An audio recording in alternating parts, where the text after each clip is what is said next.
Hello buddy, welcome to Checkmate. My name is Niels, and in today's video we're going to take a look at another game of Paul Morphy. And this time he plays against Alexander Meek, who was an American politician, lawyer, judge, writer, and of course chess player. And the game is from the year of 1855 and was played in New Orleans.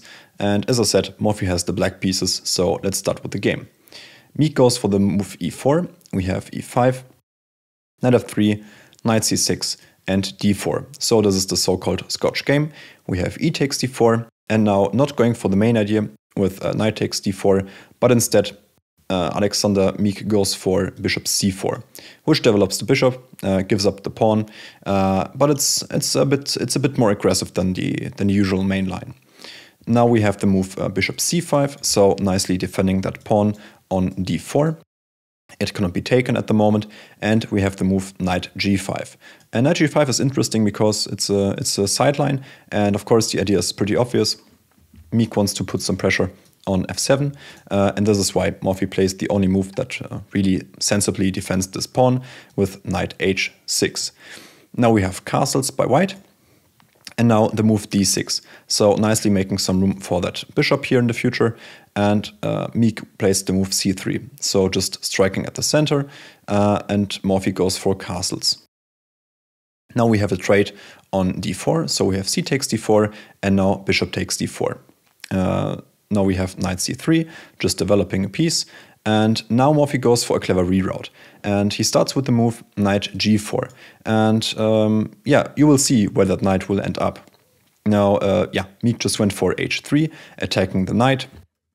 And the knight has to move. And now the idea from Morphy becomes obvious, because Morphy grabs that beautiful square here on e5, where it puts some pressure onto this bishop here. And also he keeps defending this weak point here on f7. It's quite a good place for this knight, which is just beautiful. Now Meek plays a move that is a huge blunder. You shouldn't play such a move, and it's queen h5. And queen h5, first of all, looks natural. You want to deliver mate here on h7. But it's pretty, I don't know what my errors are today, but they're pretty off. But white can just easily defend this position and gain huge advantage. And if you'd like to, you can just find the move which completely wins the game for black on the spot. I will give you a couple of seconds.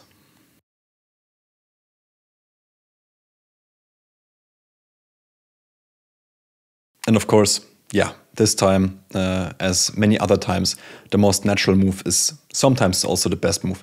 You can just play h6. Now we have a problem with the white pieces. Your knight is hanging, and so is your bishop. So you will lose some material, or you play what Meek played in this position. He just gave up the knight entirely. We have knight takes f7, and after knight takes f7, we have queen g6. So what is the position at the moment? Meek gave up one piece and has some nice pressure here on this knight, but I don't think, as we will see, that this pressure will prove itself worthy of giving up an entire piece. Now Morphy goes for knight e5. The next knight enters this nice e5 square. Now again puts pressure on this poor bishop here and also on the queen. Meek went for bishop takes f7 with check. This is the only sensible move to really defend this position with white, or still get something out of the position. But after rook f7, we can clearly see that white's attack ran into nothing. The only real active piece is the queen. The rest of the party is still on the queen side, and this rook is not participating. So we can see that this piece sacrifice might have been a bit too much. Now we have a queen g3, just retreating with the queen as she was attacked before, and we have rook f6. And rook f6 threatens to win on the spot, I would say, with rook g6. Just getting on this nice open file here, or semi-open file, where it can be very dangerous for the white pieces when something like bishop takes h3 and later on queen h4 would follow, just completely destroying the white king side.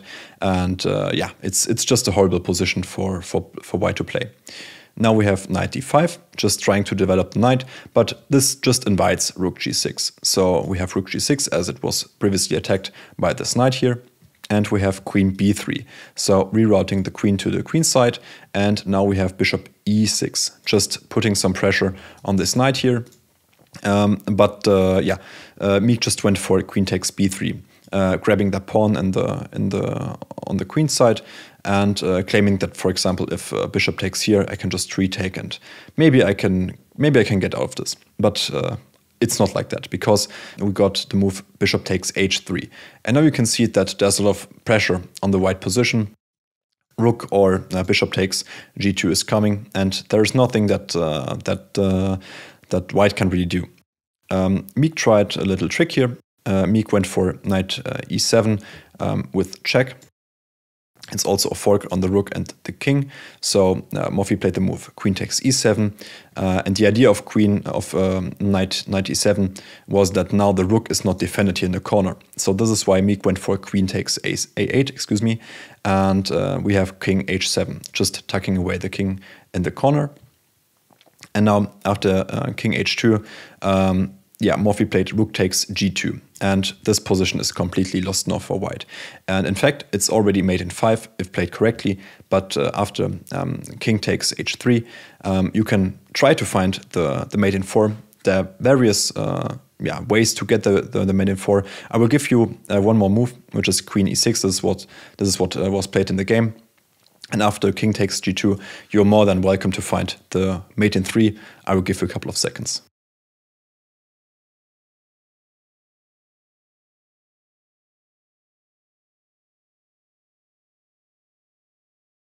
So the mate in 3 is possible after queen g4 with check.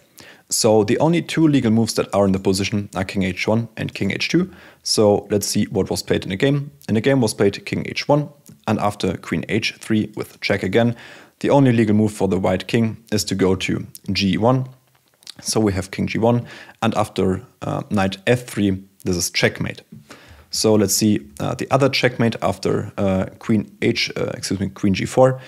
If white plays king h2, now we have knight f3 with check, and again after king h1 we have queen h3 with checkmate. So this is the other mate. Both of them are beautiful because I like the first mate more, because the knight delivered the checkmate, which is, I think, more beautiful than the queen delivering the checkmate, but I think it's also a personal preference. So I hope you enjoyed this video. Thank you all for watching, and I'll see you in the next one. Bye bye.